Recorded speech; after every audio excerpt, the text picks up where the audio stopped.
Allô? Allo Ousseynou. Oui, Naka affaire yi c'est Laye Diaw. oui, là, comment ça va, Diaw? Na nga def? Naka yaram bi ba léegi ça va? Ça va, tane na bu baax kay. Alhamdulillah. Alhamdulilah, waay. Naka la famille ba tout le monde va bien? waaw ça va ñoom ñëpp ñu ngi si jàmm bu baax kay. Alhamdulillah alhamdulillah mooy affaire bi ma la doon wax benn jour sama boy bi.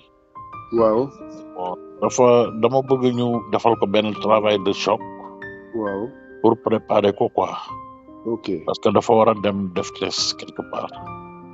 Donc j'aurais bien voulu avoir quelqu'un pour expérimenter. ba nga xam ni dina am condition dina am nu mu tuddati explosivité bu na gën a yokku et cetera et tout. te mu bañ a diis nag quoi. C'est ça. ak yooyu quoi tu m'avais parlé de quelqu'un. waaw Lamine Diouf il est actuellement avec les pros sax bon maanaam pro yi sax booy première division yëpp depuis quelque temps mu ngi leen defal ay mise à niveau. waaw il a un très bon groupe loolu moom c'est du bon. moom fan la nekk. waaw fan la leen di liggéeyale. donc mu ngi liggéey BCEAO. terrain Yoff ok terrain Yoff ak yenn saa yu faar bi fii fois si suñu faaru mamel bi neew akam. kon su ma ko gisee rek dinaa waxtaan ak moom comme ça mu defal ko benn travail spécifique. d'accord du nekk véritablement du nekk liggéeyu kii nu mu tuddati travail de début de saison. du nekk travail hivernal en réalité quoi. du nekk hivernal ay rappel lay def. voilà très bien yokk doole gi et tout explosivité bi condition physique bi. ak yooyu quoi. dinaa la balancer numéro am léegi ngeen jox. voilà très bien je vais l'appeler.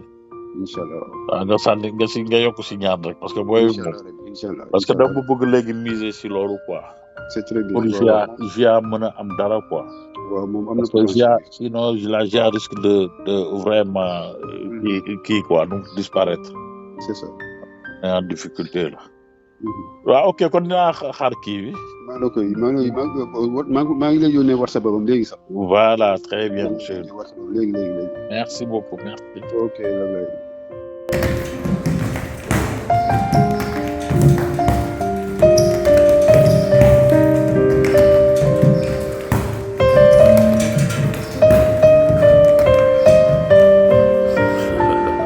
Très bien.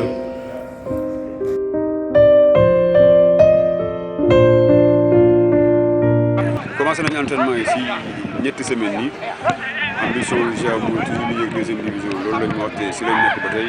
Il y a des hommes dont la mémoire ne s'efface jamais.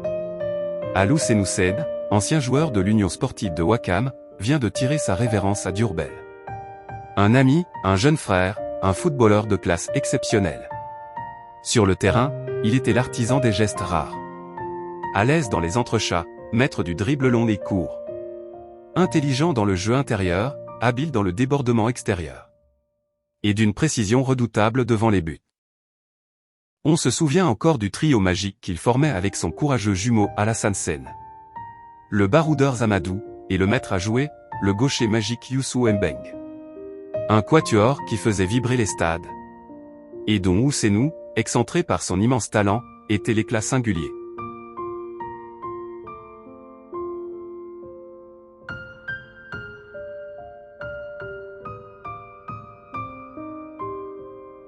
Père capitaine Sarr, on peut dire que du bien sur lui parce que c'est un éducateur d'abord, c'est un père de famille, c'est un rassembleur. Moi je l'ai connu en tant que footballeur quand j'ai joué à Ouakam. Il était venu avec Lamine Dieng comme préparateur physique. C'était Entente Sotra Ouakam Réseau en 1994. Depuis lors... Mais au-delà du joueur, j'ai appris à aimer l'homme. Courtois, taciturne, intelligent. Un meneur d'hommes, capable de discours salvateurs et galvanisateurs. Bien boy, bien.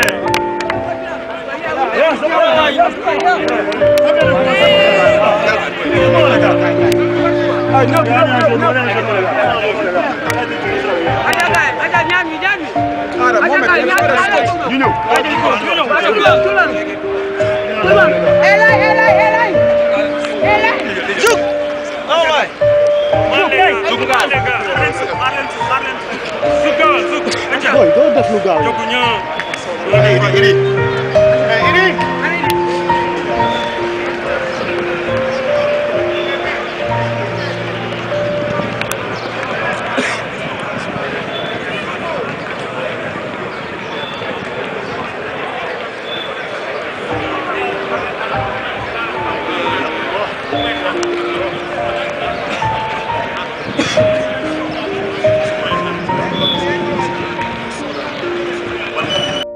à la Jeanne d'Arc de Dakar, il m'a tendu la main.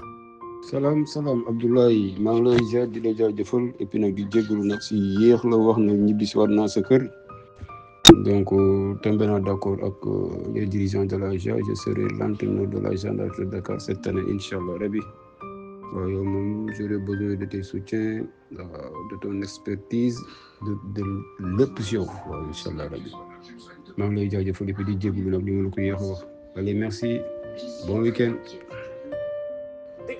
Assalamualaikum warahmatullah wabarakatuh. Coach Ousseynou Sane maa ngi lay nuyu bu baax a baax di fédélé suma colère ak yow mais di kontaan trop si nouvelle bi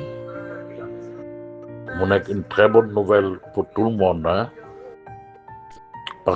particulièrement pour moi hein, parce que mosuma woon nangu nga jóge woon fa waxoon naa ba sonn on a perdu beaucoup de temps waaw daaw il paraîtrait que tu étais pressenti mais vraiment kontaan naa lool ce retour et je prie que ce retour soit vraiment fructueux hein.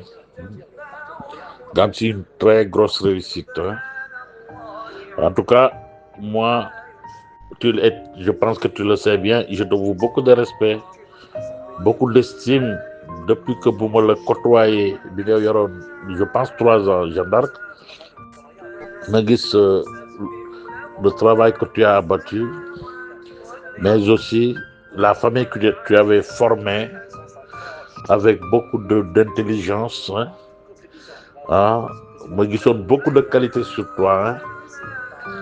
Bon, de toutes les façons, moi, bon, pour la Jeanne d'Arc, la Jeanne d'Arc, bon, c'est mon club, c'est mon équipe, hein.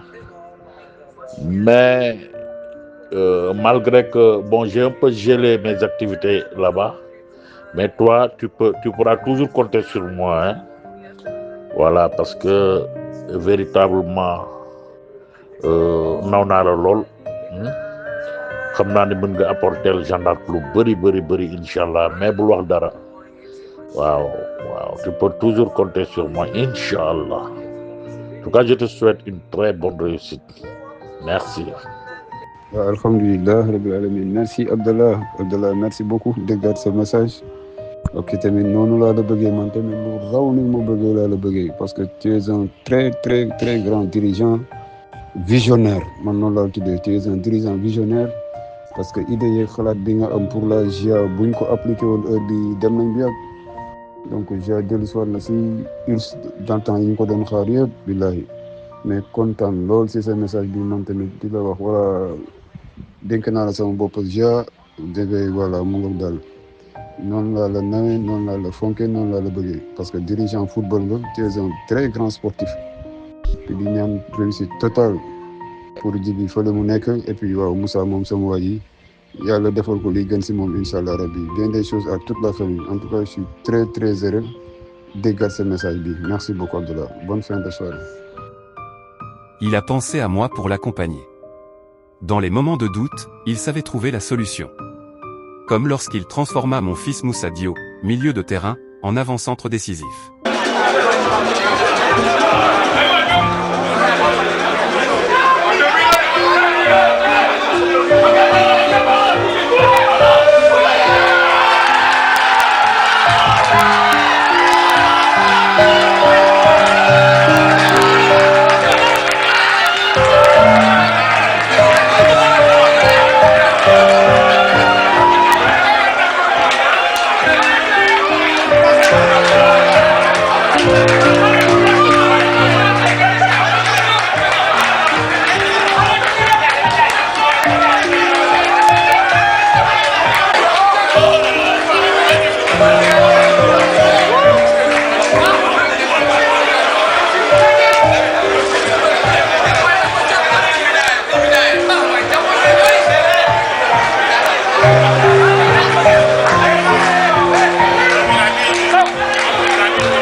Nous nous respections, nous nous estimions.